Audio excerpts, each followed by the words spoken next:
حضرت عبداللہ ابن عمر رضی اللہ تعالیٰ عنہ بیمار ہو گئے، شدید علیل تھے، طبیعت مبارک میں کمزوری آ گئی، کچھ کھانے کو دل نہیں کرتا تھا، گھر والے بار بار کہتے کچھ کھا لیجئے کچھ کھا لیجئے، نہیں کھاتے تھے۔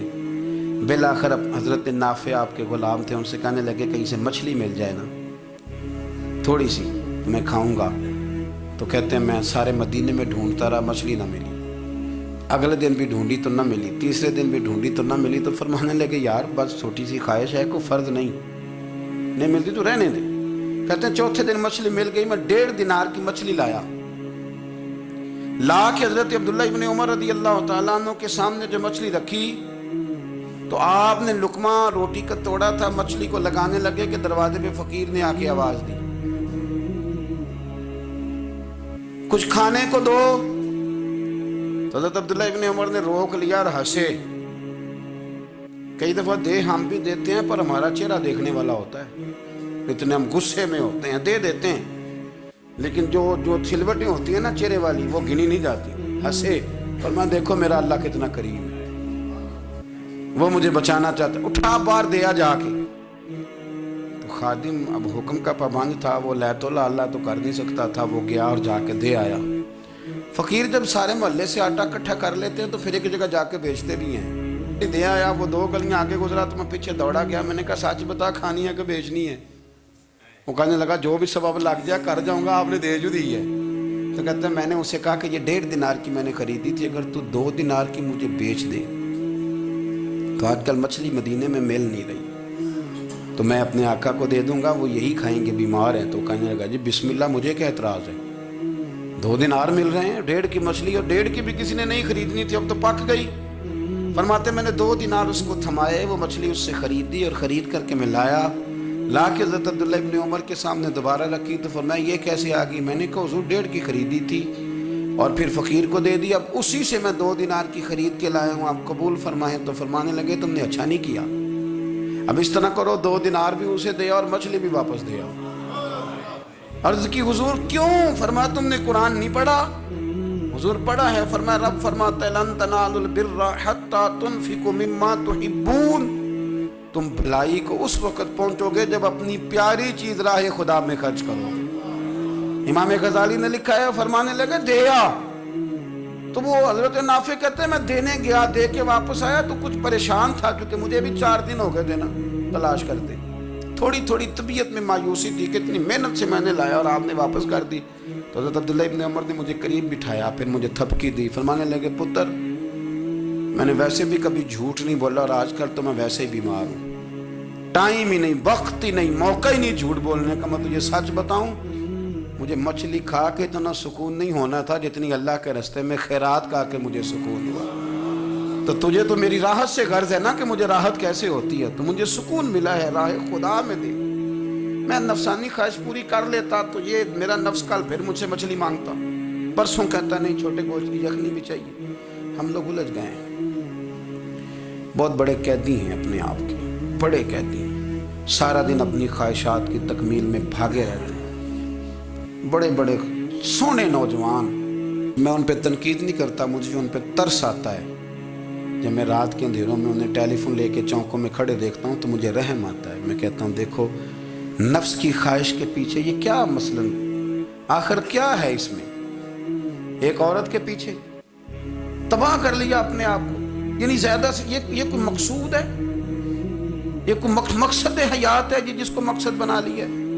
میرے عزیز بات کو سمجھ لیں، اتنا خوبصورت آدمی ہے اور اتنا اس کا اونچا قد کاٹ ہے، اور کیا کس کے پیچھے یہ بھاگا ہوا ہے؟ بڑا سمجھدار، دانشور، عقل مند آدمی، ذی روح بندہ، لیکن اس کا سٹیٹس آپ یہ ملاحظہ کریں کہ وہ 20-40 ہزار کی خاطر جھوٹ بولتا ہے، دھوکہ دیتا ہے، فریب اور فراڈ کرتا ہے۔ ہم اپنی نفسانی خواہشات کے پیچھے اس طرح بھاگتے ہیں کہ ہم اصل سے رہ جاتے ہیں۔ میری باتوں کی سمجھ آ رہی ہے آپ حضرات؟ تھوڑا تھوڑا کر کے، ایک ایک کر کے ان کی باتیں کم مانیں۔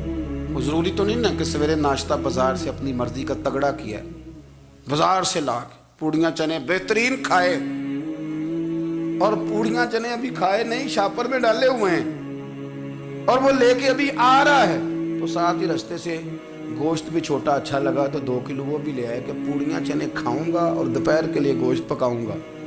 وہ پہلے یہ تو کھا لے صاحب، اس سے تو نجات پا لے۔ یہ پتہ نہیں غم ہوتا ہے کہ کچھ اور کرتا ہے تیرے ساتھ، لیکن وہ گوشت بھی ساتھ لے آیا۔ یعنی ٹیبل پہ، ناشتے کے ٹیبل پہ بیٹھ کے فیصلہ ہو رہا ہوتا ہے کہ ہم نے کیا کھانا ہے، ہم نے کدھر جانا ہے۔ سمجھو، یاد رکھو، باتوں کو سمجھو اور غور کرو۔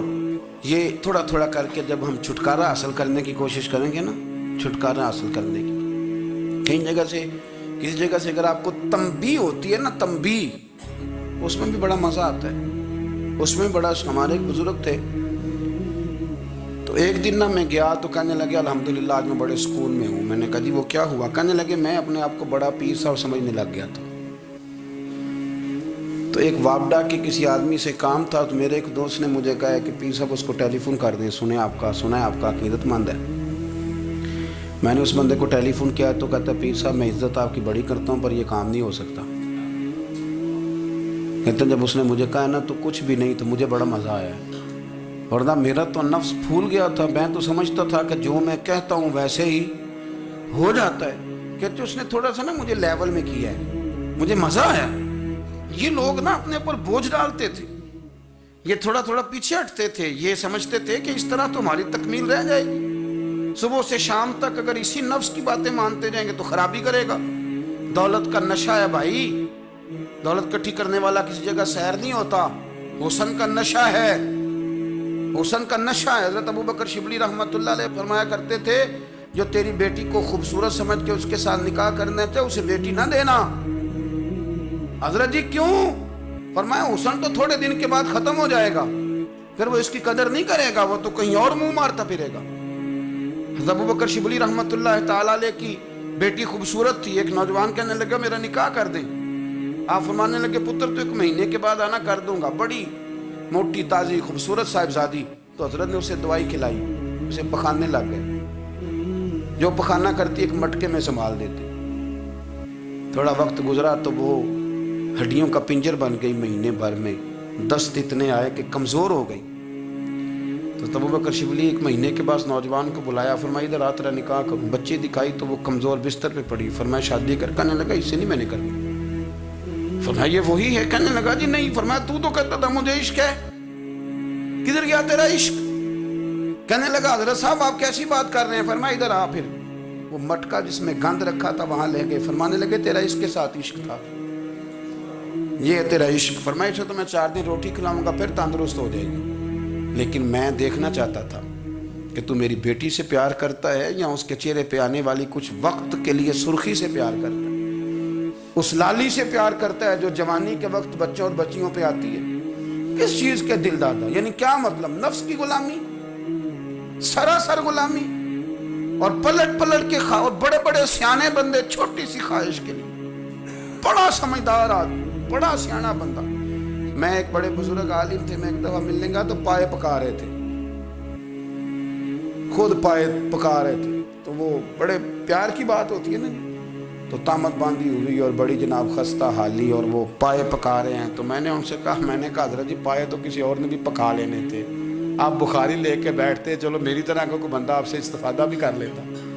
اب پائے آپ لائیں گے، پھر پکائیں گے، پھر آپ کھائیں گے، تو یہ تو 24 گھنٹے آپ کسی کام میں گزر جائیں گے۔ تو یہ ایک چھوٹی سی خواہش کے لیے، میں کسی چیز کو حرام نہیں کہہ رہا، قرآن پاک کی جو آیت پڑھی ہے صرف اس کی تفسیر آپ کے سامنے عرض کر رہا ہوں۔ ہماری خواہشات ماں پالتی ہے، آپ کو نہیں پتا کتنے دکھ سہتی ہے۔ میں ان ماؤں کو جانتا ہوں جو بیٹے کے حصوں کی مار بھی اس کے ابے سے کھاتی ہیں، مار کھاتی ہیں وہ۔ ایک خاتون ایک کان سے سنتا نہیں، میرے پاس ایک دفعہ آئی، کہنے لگی 60 لگ گئی سی، کوئی دعا کر دیں یا کوئی وظیفہ پر، ڈاکٹر کہتے ہیں ٹھیک نہیں ہو سکتے۔ میں نے کہا باجی صحیح بتاؤ مسئلہ کیا ہے؟ کہنے نہیں کچھ بھی نہیں، مسئلہ کیا ہونا ہے، پتر غلط نکل آیا ہے، اس کا باپ روز مارتا ہے، جب میں آگے گئی ہوں تو اس نے ایک تھپڑ میرے کان پہ مار دیے، تو پردہ پھٹ گیا۔ مائیں مار کھاتی ہیں، لیکن وہ پتر جس کو بڑی محنت سے پالا ہے وہ جوان ہوتا ہے تو اماں سے کہتا ہے تجھے چھوڑ دینا ہے، پر جس لڑکی سے میرا ٹیلی فون پہ رابطہ ہے اسے نہیں میں نے چھوڑنا، وہ نہیں چھوڑ سکتی، ہر شے کچل جاتا ہے وہ۔ اماں کبھی لیٹ کے رات کو سوچتی ہے کہ یہ تو میری کل کمائی تھی، میں تو آج بھی اس کے حصے کے تھپڑ اپنی گالوں پہ برداشت کر رہی ہوں، تو یہ کدھر گیا؟ اردشیر نام کا بادشاہ تھا، حضرت محدث ابن الجوزی آج سے کچھ 700 سال پہلے لکھتے ہیں۔ اردشیر بادشاہ بڑا خوبصورت تھا، جوان تھا، بڑا عقل مند تھا۔ اس نے اس طرح کی قریب قریب کی ساری ریاستوں پہ قبضہ کر لیا۔ بڑا عقل مند زیرک تھا، قبضہ ہو گیا۔ ایک بادشاہ بڑا سخت تھا، اس کے ساتھ جب پنجہ آزمائی ہوئی تو اردشیر کہتا ہے اس پہ میرا قبضہ نہیں ہو رہا تھا، اور جب ہم نے ساری ریاستوں نے مل کے اس پر حملہ کیا تو ایک قلعے کے اندر قلعہ بند ہو گیا۔ اردشیر بڑا خوبصورت آدمی تھا، بڑا سمجھدار تھا، تو وہ بادشاہ قلعہ بند ہو گیا، اس نے کہا نکلنا ہی نہیں۔ اب وہ اندر بند ہے، یک بارگی حملہ کیا تو وہ بڑا بڑا قلعہ تھا اس میں بند ہو گیا۔ اس بادشاہ کی نا جس پر حملہ کیا، اس کی بیٹی اچانک ایک دن قلعے کی دیوار پہ چڑھی تو اردشیر کے حسن و جمال کو دیکھا تو عاشق ہو گئی، اور اپنے ہی باپ کے خلاف اسے کہنے لگی کہ اگر تو میرے ساتھ شادی کا وعدہ کرے نا تو میں تجھے رستہ بتاتی ہوں حملہ کرنے کا۔ اس نے کہا میرا وعدہ رہا، تو رستہ بتا۔ اس نے رستہ بتایا اس لڑکی نے، اور بادشاہ نے حملہ کیا تو اس کا باپ قتل کیا، اس علاقے پہ قبضہ کیا شادی کے وعدے پر۔ ہاں نفسانی خواہش بندے کو اندھا کر دیتی، نہیں سمجھ آتی اس کو میں کدھر جانا، اندھا کر دیتی۔ حملہ کیا، اور جب اس لڑکی کو لے کے آیا نا اپنے محل میں، تو پہلے دن شادی کی پہلی رات تھی، تو بستر بچھایا کنیز نے، تو وہ کبھی کروٹ ادھر بدلتی کبھی ادھر بدلتی، تو بادشاہ کہنے لگا کیا ہے؟ کہنے لگی بستر میں کچھ ہے، مجھے تکلیف دے رہی۔ اس نے چراغ جلائے، اور جب بستر اٹھایا تو ایک اتنا سا دھاگا نکلا۔ دھاگے سے عموماً تکلیف نہیں ہوتی، تو اس نے کہا تو اتنی نرم و نازک ہے کہ دھاگا؟ کہنے لگی میرا باپ نا میرے ساتھ اتنا پیار کرتا تھا کہ روز میرا بستر بھی خود بچھاتا تھا، اور اس نے آلہ رکھا ہوا تھا، وہ ناپتا تھا کہ کوئی پایا اونچا نیچا تو نہیں، میری بیٹی کا بیلنس سوتے وقت خراب نہ ہو جائے، اور میرے لیے گوشت اور کپڑے بھی خود پسند کر کے لاتا تھا، کھانے پینے کا خود خیال کرتا تھا۔ اردشیر کہنے لگا اچھا وہ اتنا پیار کرتا تھا، اور پھر تو نے اس کے ساتھ کیا کیا؟ کہنے لگا بلاؤ کنیزوں کو بلایا، فرمایا اس کو اٹھاؤ اور جلاد کے پاس لے جاؤ، اسے کہو کہ اس کے بال ایک گھوڑے کے ساتھ باندھے، پیر دوسرے گھوڑے کے ساتھ باندھے، اور ایک گھوڑا ادھر بھگا دے، کدھر بھگا دے۔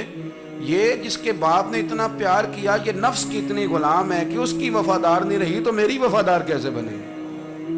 اس نے اتنے نازوں سے پالا کہ دھاگا اسے برداشت نہیں۔ او یارو یاد رکھو، اگر نفس کی غلامی کرو اور بڑے بڑے وفاداروں کو چھوڑ کے غلامی کرو تو پھر کہو وفادار مل جائیں، کوئی بول ہوا لڑا نہ بول بیٹھی ہوندے خصم ناراض بڑ بولیاں دے، کہاں سر کھائے تے بلبل ٹھنڈ پائے۔ بڑے فرق نہیں سجنا بولیاں دے، جڑیاں خصماں دی وچ رضا وسن، پاگ جاگ جاندے انہاں گولیاں دے۔ آپ ادلیاں نو سردار پین تکے تے شرما والیاں نو جھوٹے ڈولیاں دے۔ اپنے نفس کے پیچھے چلو گے تو یہ تباہی ہے۔ جب ہم نے کسی سے وفا نہیں کی تو یہ کیا امید ہوئی کہ دنیا ہم سے وفا کرے گی؟ اللہ رسول کی مرضی کے مطابق اصول پسند زندگی بنائیں، ایک ایک کر کے اپنی خواہشات سے پیچھے ہٹیں، تھوڑے پہ گزارا کرنا سیکھیں، اپنے نفس کو سمجھائیں۔ ضروری نہیں کہ روٹی ہر وقت مزے کے لیے کھائی جائے، کبھی کمر سیدھی کرنے کے لیے خشک روٹی بھی کھا کے دیکھو، کبھی سادہ کھانا اس پہ بھی اکتفا کرو، کبھی تھوڑا کھر کے اچھے طریقے سے سادے کمرے میں بھی اللہ کو یاد کر کے دیکھو۔ نفس کے پیچھے نہ بھاگیے گا، تباہی کرے گا۔ رب کریم سمجھنے کی توفیق رفیق عطا۔